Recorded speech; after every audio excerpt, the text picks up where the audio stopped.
तो हाँ जी, देखो जी, ये आपके पति की जन्म कुंडली का चार्ट है। इनकी बनी है मकर लगन की जन्म कुंडली। इनकी देखो जी कुंडली में मुझे काफ़ी ग्रह खराब लगे हैं। कुछ ग्रह अच्छे हैं लेकिन ज़्यादातर ग्रह इनके खराब हैं, जो कि अभी पूरा आपको मैं विस्तार से बताऊँगा। और आपके जो कुछ सवाल आपने बता रखे हैं, जैसे कि आपके संतान नहीं हो रही या इनका काम-काज नहीं चल रहा, और भी जो दिक्कतें आ रही, उसके क्या कारण हैं, वो भी आपको पूरा मैं विस्तार से बताऊँगा। तो उससे पहले आपको मैं थोड़ी-सी पहले बेसिक जानकारी बता देता हूँ, ताकि जो आपको मैं भविष्यवाणी बताने वाला हूँ, वो आपको अच्छी तरह से समझ आ जाए। तो बेसिक जानकारी ये है कि जो कुंडली होती है, इसमें टोटल 12 घर होते हैं, और ये 12 घर किसी न किसी जानकारी को दर्शाते हैं। तो सबसे पहले देखो जी, आप 12 घरों को समझ लो कि 12 घर आखिर है कौन से? तो यहाँ से ये जो 10 लिख रखा है, ये है पहला घर, जो कि इस जातक का शरीर है। इसका शरीर कैसा होगा, वो इस पहले घर से देखेंगे।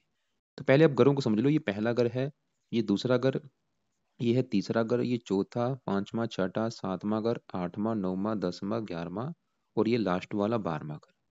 फिर आ गया पहला घर। ये जो पहला घर है, ये इस जातक का शरीर है। इसका शरीर, सेहत, स्वभाव, रंग रूप, पर्सनैलिटी, सर मस्तक इस पहले घर से देखेंगे। ये है इसके दूसरा घर, जो कि है धन जोड़ने का, कितना धन जोड़ेगा दूसरे घर से। ये तीसरा घर है इसके छोटे भाई बहनों का। ये है चौथा घर इसकी माता, मकान, वाहन का। ये पांचवा घर है इसके बच्चों का, इसकी संतान कैसी होगी, पांचवें घर से देखेंगे, जो कि आपका सवाल भी है, तो आप याद कर लो, इस पांचवें घर से देखेंगे। ये छठा घर है शत्रु रोग कर्जे का। ये है सातवां घर, जो कि है इनके विवाह का घर, पत्नी का घर। ये आठवें घर से आयु देखेंगे। नौवें घर से भाग्य इनका। 10वां घर है काम काज का, नौकरी कारोबार जो भी करेंगे 10वें घर से। 11वां घर है लाभ का, और 12वां घर है इनके खर्चों का। तो आपने दो चीजें नोट करनी, एक तो आपको मैंने जो 12 घर बोले हैं वो याद कर लो, और 12 घरों से क्या क्या देखा जाता है वो याद कर लो।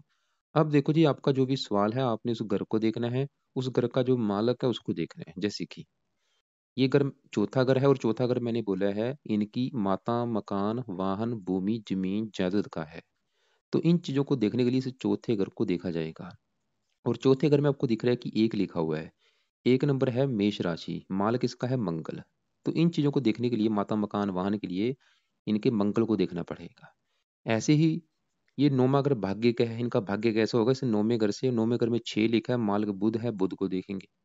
तो अब देखो जी, मोटा मोटा आपको समझ आ चुका है कि जो भी कुछ देखना होता है उस घर को देखा जाता है, उस घर का जो मालक है उसको देखा जाता है। अब बात करते हैं भविष्यवाणी की। तो भविष्यवाणी ये है कि ये जो 9 ग्रह होते हैं, इन 9 ग्रहों का जो असर होता है, वो खासकर इनकी दशा में ज़्यादा होता है। जब इनकी दशा आती, दशा देखनी सबसे ज़्यादा ज़रूरी होती है। जब इस ग्रह की दशा आएगी, ये उस समय एक्टिवेट ज़्यादा होते हैं, इनका अच्छा बुरा असर उस समय बढ़ जाता है। तो अभी इस जाति के ऊपर चल रही है बड़ी दशा राहु ग्रह की।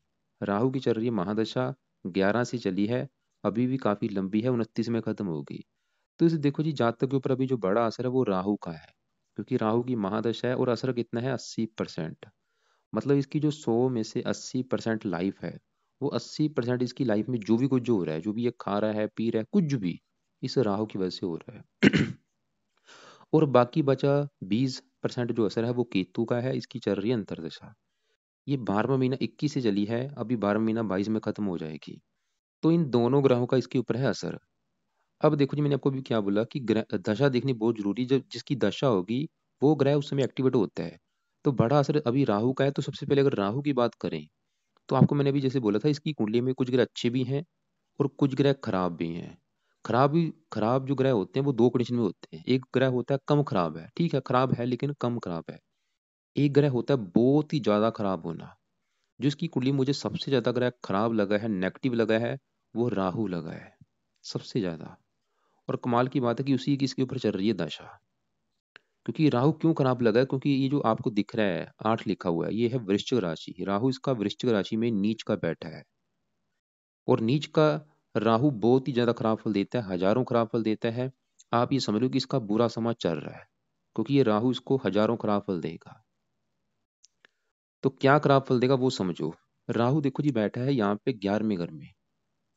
और ये 11वें घर से हम देखते हैं आमदन, इसकी आमदन कितनी होगी, ये जो भी काम काज करेगा उसमें लाभ होगा या नहीं, इसकी इच्छाएं पूरी इस घर से देखेंगे, बड़े भाई बहन इस घर से देखेंगे। इसके अलावा भी काफी चीजें हैं।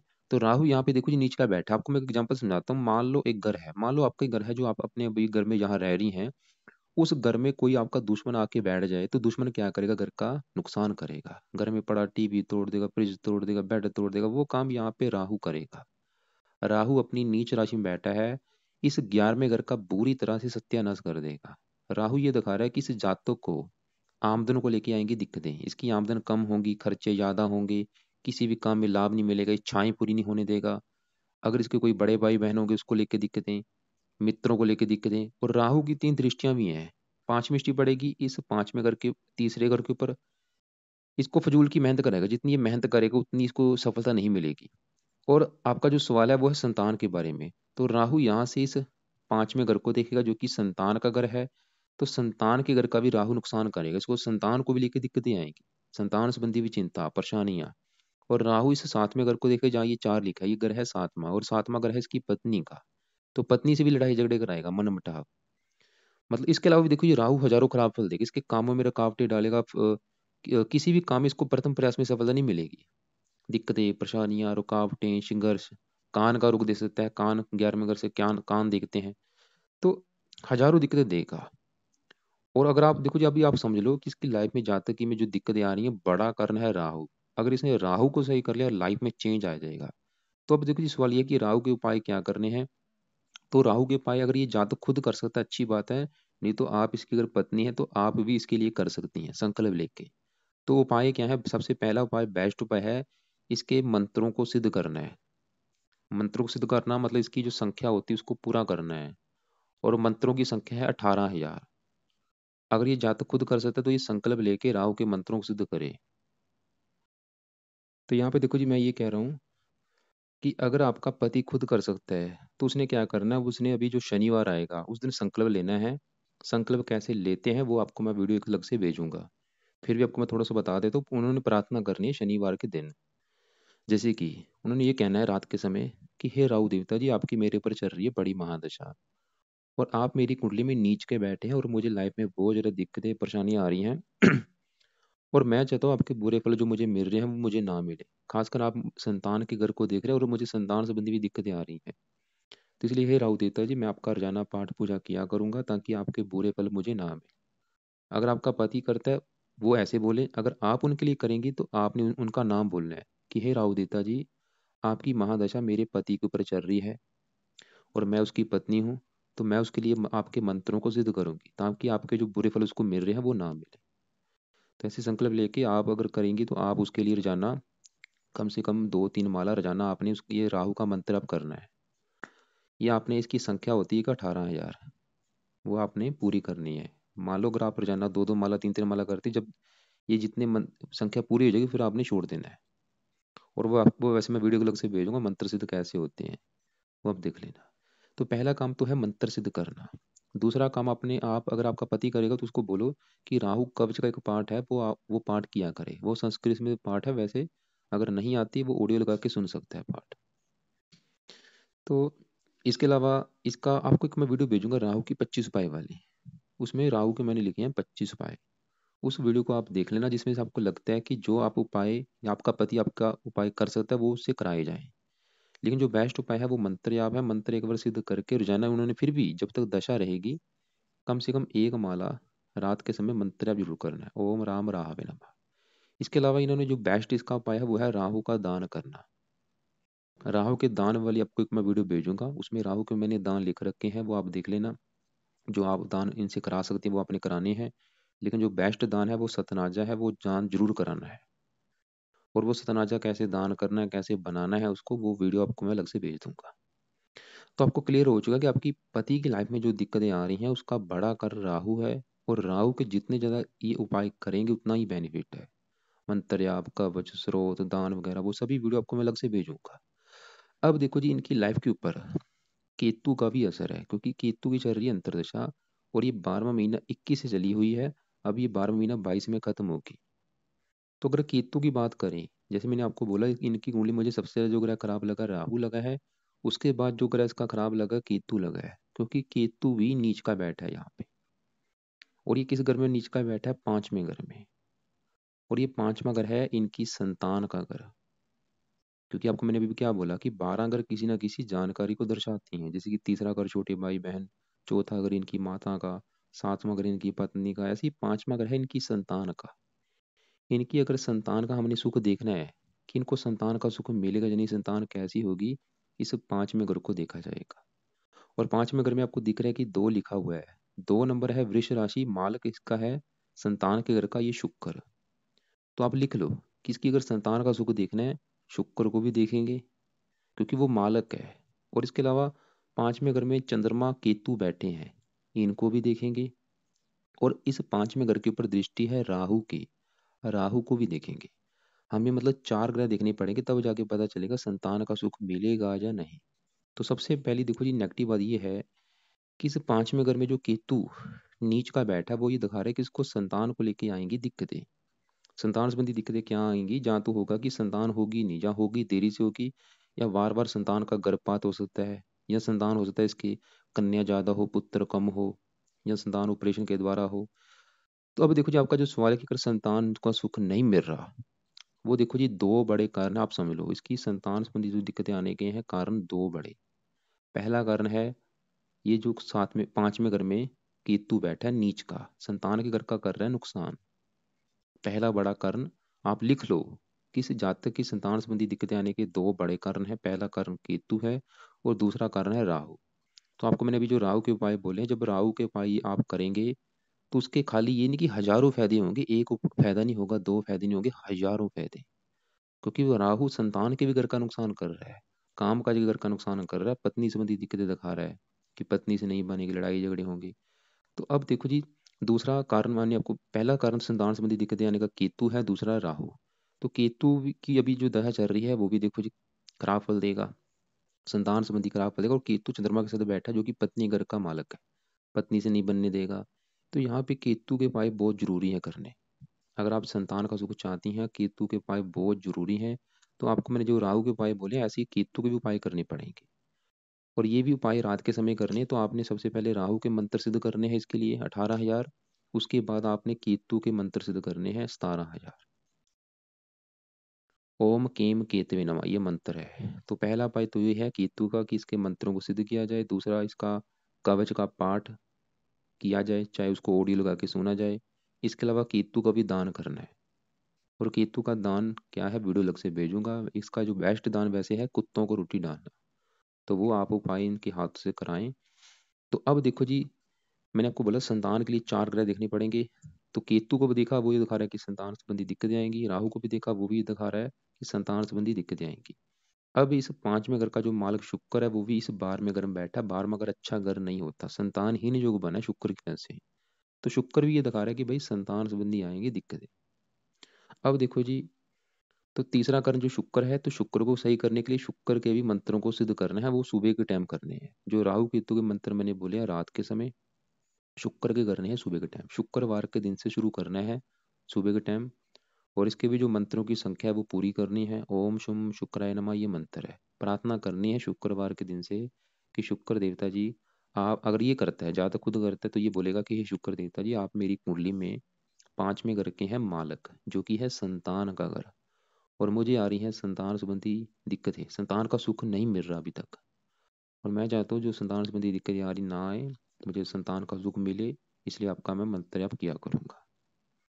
तो शुक्र का मंत्र जप करने से क्या फायदा होगा, संतान के लिए अच्छा होगा। इसके अलावा शुक्र ये जो 7 लिखा है इस 10वें घर का मालक है काम काज के घर का। तो शुक्र का मंत्र जप करने से इसको काम काज के लिए अच्छा होगा, कई फायदे होंगे। संतान के लिए अच्छा है, काम काज के लिए अच्छा है।